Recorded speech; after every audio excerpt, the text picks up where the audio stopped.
চাঁদের বুকে ঘটতে যাচ্ছে এক বিরল ঘটনা। মানুষের তৈরি 5 তলা সমান একটি বিশাল রকেট আছড়ে পড়বে সেখানে। 5 আগস্ট ঘটতে যাওয়া এই বিরল ঘটনা নিয়ে বিশ্বজুড়ে বিজ্ঞানীদের মধ্যে চলছে ব্যাপক উত্তেজনা। বিস্তারিত থাকছে ডেস্ক রিপোর্টে।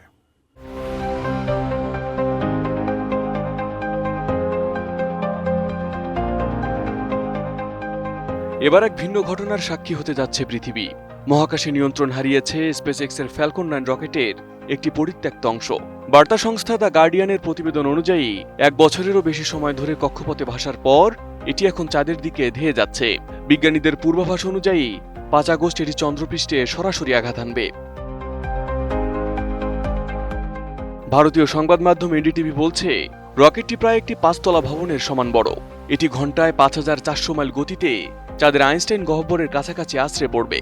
এই সংঘর্ষের শক্তি হবে প্রায় 3 টন টিএনটি বোমার সমান। এর ফলে চাঁদে 27 মিটার চওড়া ও 5 মিটার একটি গভীর গর্ত তৈরি হতে পারে।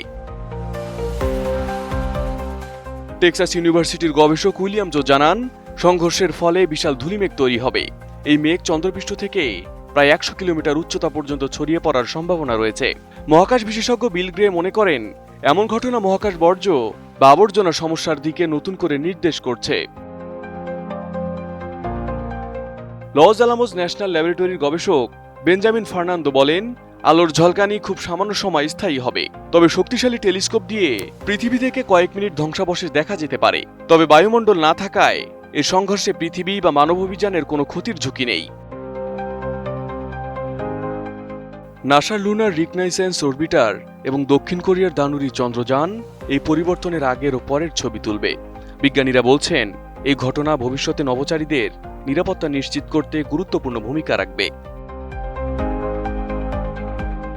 যদিও এই সংঘর্ষে বড় কোনো ক্ষতির ঝুঁকি নেই, তবু এই ঘটনা মহাকাশ বর্জ্য ব্যবস্থাপনার জরুরি প্রয়োজনীয়তা আবার সামনে নিয়ে এসেছে।